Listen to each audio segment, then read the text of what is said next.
Meus irmãos e minhas irmãs, paz e bem.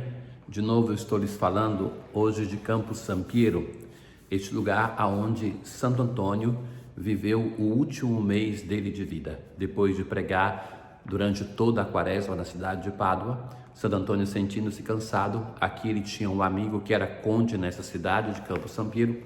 Este conde é reconhecido pela sua vida santa, um homem que ouviu falar de São Francisco, teve contato com o Conde Orlando, que foi aquele que doou o Monte Alverne para São Francisco, e desejava que os frades viessem para essa cidade, aonde ele aqui era um nobre.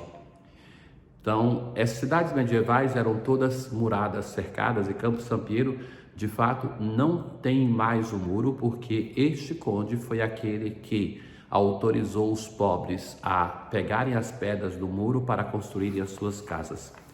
E aqui então Santo Antônio pediu a este conde Tiso de Campo Sampiero, de construir para ele, de preparar um local para ele poder descansar. Ele veio para cá, aqui ele fez as últimas pregações, aqui ele fez os últimos milagres e depois, sentindo que a morte já estava próxima, ele pediu para ser levado para Pádua e morreu na entrada da cidade de Pádua.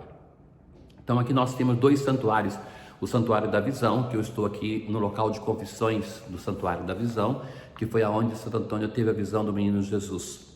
E o Santuário da Nogueira, aonde ele tinha a cabana, que foi construída pelo Conde Tiso, e durante o dia ele ficava ali. Era o final do mês de maio, então era o tempo de primavera, e Santo Antônio vai morrer no dia 13 de junho.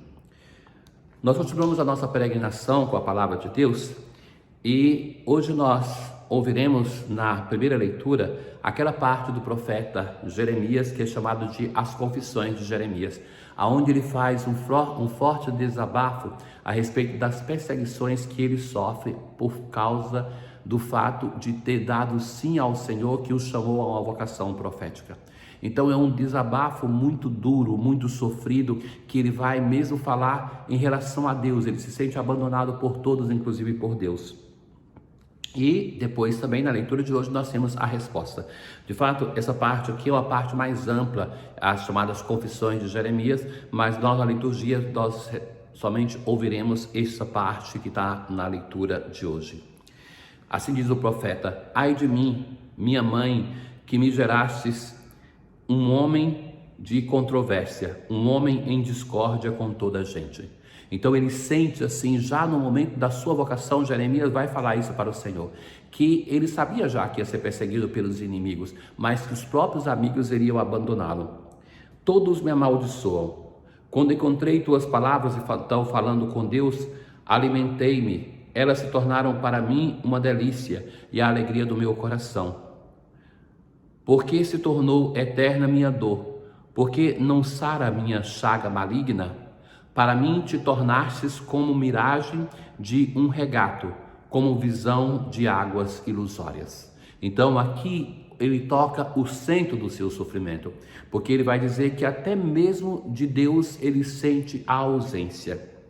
Então vem a resposta de Deus: se te converteres, converterei teu coração para te sustentares em minha presença. Ou seja, se ele muda o modo dele de pensar, de julgar a própria história, de ser a vítima perseguida até mesmo por Deus, então que Deus vai dizer: eu te mudarei. Farei de ti uma muralha de bronze fortificada. Combaterão contra ti, mas não prevalecerão, porque eu estou contigo para te salvar e te defender, diz o Senhor. Eu te libertarei das mãos dos perversos e te salvarei dos prepotentes. Ou seja, Deus não vai dizer para o profeta assim: eu vou te livrar de todo o seu sofrimento, mas eu vou estar contigo, vou estar ao teu lado, vou te constituir como um muro de bronze que diante dos sofrimentos vai resistir e vai continuar a vocação de profeta. É nesse aspecto também a oração que nós fazemos hoje no Salmo 58. Libertai-me do inimigo, ó meu Deus, e protegei-me contra os meus perseguidores. O salmista diante do Senhor pede misericórdia, ele se sente perseguido e abandonado. Eis que ficam espreitando a minha vida, Mas eu, Senhor, não cometi pecado ou crime. Veja que cada vez no Salmo responsorial nós temos uma oração com um tom diferente. São orações de pedido, de louvor, de súplica de perdão, mas hoje nós vemos esse sofredor que é perseguido e se dirige ao Senhor. Minha força é a vós que me dirijo. E agora então a constatação: Deus virá com seu amor ao meu encontro. Fostes para mim o meu abrigo. O salmista se dirigindo ao Senhor, o meu refúgio no dia da aflição. Deus clemente e compassivo, meu amor. Hoje no Evangelho, Jesus então se dirige à multidão e vai contar-nos duas parábolas. As duas parábolas tratam do reino dos céus, ou do reino de Deus, se quisermos assim dizer, um termo vale o outro na tradição bíblica.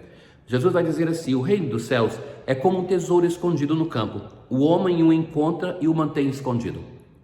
E depois vende os seus bens, compra aquele campo para poder então ter o tesouro. Uma segunda parábola: o reino dos céus também é como um comprador que procura pérolas preciosas. Quando encontra uma pérola de grande valor, ele vai, vende todos os seus bens e compra aquela pérola. Então vejam que no primeiro caso é alguém que por acaso encontra um tesouro. Não é um comprador mas é alguém que encontra. No segundo caso é alguém que é um comprador de pérolas preciosas. E ele compra aquele campo ou aquela pérola porque sabe da sua preciosidade. Então, aqui nós temos a diferença entre a primeira e a segunda parábola, é o fato de como este reino, que é o reino anunciado de Jesus, que é o próprio Jesus, que através de caminhos diferentes nós podemos nos encontrar com o Senhor. Algumas pessoas fazem um caminho de fé não porque são conscientes de estar em uma busca de encontro com o Senhor, mas acontece na própria vida, acontece na história deles de passarem por uma experiência que produz uma conversão e então começam a valorizar essa experiência. Nós todos também conhecemos pessoas que têm uma busca sincera de um encontro com Deus e um dia encontram. Mas seja aquela pessoa que encontra por acaso como aquela que está buscando, em comum eles se apercebem que encontraram um grande tesouro, que encontraram a pessoa de Jesus e que não podem mais perder esse encontro, não podem mais se distanciar dessa pessoa. Então vai e vende tudo aquilo que tem para investir em uma pessoa, na pessoa do Senhor, do seu reino. Então, as duas parábolas, elas têm essa diferença no modo de encontro, daquele que encontrou por acaso e aquele que está buscando, mas seja uma pessoa como a outra, tem a mesma resposta, de desfazer-se daquilo que tem para investir todos os seus recursos em uma pessoa, na pessoa do Senhor Jesus. É isso que nos diz essa parábola, que nós devemos ter Jesus como a primeira pessoa, a mais amada. E que por causa dessa pessoa, se de fato é uma pessoa importante para nós devemos ter coragem de sacrificar afetos, sacrificar bens, sacrificar muitas vezes os nossos próprios projetos, se nos impedem de sermos verdadeiros discípulos de Cristo.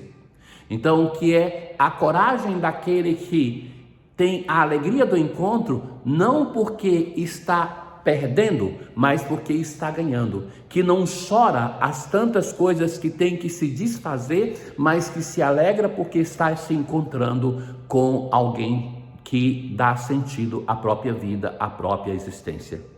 Santo Agostinho, que é um dos grandes pilares da reflexão franciscana, ele vai dizer que o nosso coração está inquieto enquanto não repousa em Deus. Enquanto nós não tivermos um encontro definitivo com o Senhor, que vai mudar, que vai dar sentido à nossa existência, nós estaremos vagando, estaremos inquietos, porque só nele nós podemos encontrar a felicidade. E estar no local de um santo, de um grande santo como Santo Antônio, nos faz memória disso, daquelas opções que os santos fizeram e que foram transformando a própria vida. Na antífona de entrada deste dia, nós assim rezamos: Deus habita em seu templo santo, reúne seus filhos em sua casa. É Ele que dá força e poder ao seu povo. É o Senhor que nos sustenta, que nos protege. Ó Deus, sois o amparo dos que em vós esperam. e sem vosso auxílio ninguém é forte, ninguém é santo. Redobrai de amor para conosco, para que, conduzidos por vós, usemos de tal modo os bens que passam, que possamos abraçar os que não passam. Por Cristo nosso Senhor. Me permitam ainda salientar uma coisa neste lugar que é o local de confissões. Me aproximo aqui, que vejam que curioso.